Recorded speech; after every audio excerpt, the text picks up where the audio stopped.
Back in 2016, hundreds, no, thousands of eager EV fans lined the streets outside Tesla stores around the world just so that they could put down a $1,000 deposit to become one of the first people to own a Tesla Model 3. At the same time, hundreds of thousands of other fans did the same thing online, netting Tesla more than 500,000 pre-reservations for the Model 3 in a few weeks. Then last summer, Tesla began fulfilling the orders of Tesla and SpaceX staff who had pre-reserved their own personal Model 3 electric cars before the general public, provided that those same employees were happy speccing their Model 3 with a long-range battery pack and premium package.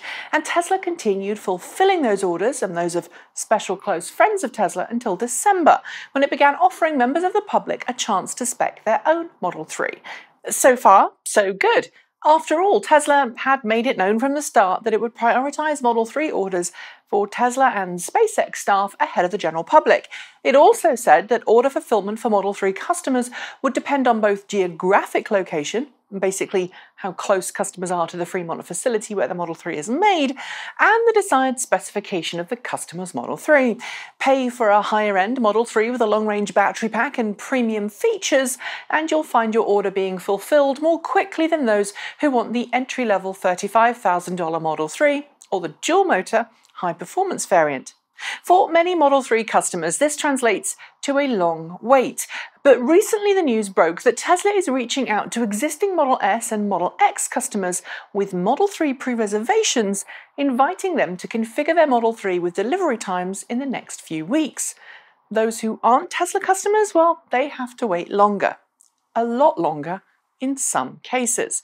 It's something that has upset a significant number of Model 3 reservation holders and caused quite a divide in the Tesla world. I've heard of some Model 3 reservation holders who've actively given up waiting for their Model 3 and are looking elsewhere for a new car, while others are now shopping for a stopgap vehicle to keep them going until they're actually asked to spec their car sometime next year. So here's the million-dollar question. Is Tesla being unfair in the way it's fulfilling its Model 3 reservation program?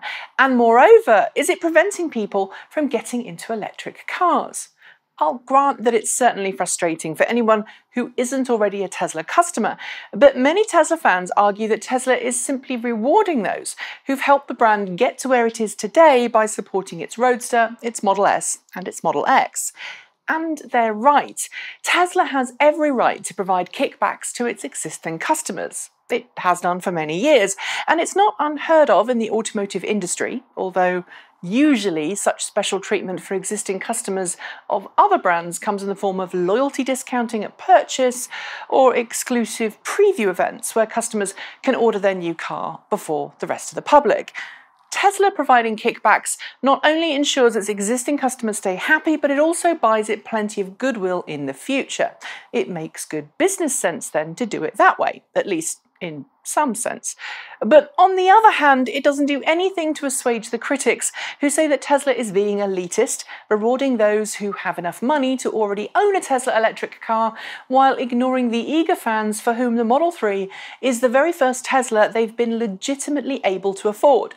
It also doesn't do anything to address the criticism that the Model 3 car is not affordable, at least not right now, since the only way you can get your hands on one is to either opt for the high-end trim package and live in an early launch state, or be an existing customer. On the subject of affordability, some who have placed a Model 3 pre-reservation and don't already own a Tesla are waiting for the entry-level Model 3 because it's all they can really afford. And among those for whom that statement is true, there's a real fear that Tesla will surpass the 200,000th sales figure for the US that marks the start of the ramp down in federal tax credits, something which in turn will make the Model 3 effectively more expensive. As a consequence of these things, I can see how many people believe that Tesla's sales in the long run could be damaged by its current policy. I can also see how it could prevent or delay some people from making the switch from internal combustion to electric, as many first-time customers I've met say that they're only interested in buying an electric car if it's a Tesla because they have limited knowledge of the competition in the marketplace, and some have opted for a Tesla because of its high-profile status and/or features. This delay in making the switch is further compounded when you consider that the price of certified pre-owned Model S and Model X cars, which were at one time an alternative for Model 3 reservation holders wanting to skip the queue, are pretty high right now because Tesla has a 3 to 4 month wait time on all new Model S and Model X. Is Tesla's policy fair then? Well, that really does depend on whom you ask. Those who can't afford anything other than the entry-level Model 3 are more likely to say no, where existing customers are more likely to say yes. But the question I want you to answer is this: will Tesla's policy be positive or negative for the company in the long run? Let me know in the comments below. As always, hit the notification bell to hear the moment a new show is uploaded. If you want to help us make more of these videos, consider donating through Patreon or by using the Bitcoin link below. And thanks for watching. Until next time, keep evolving.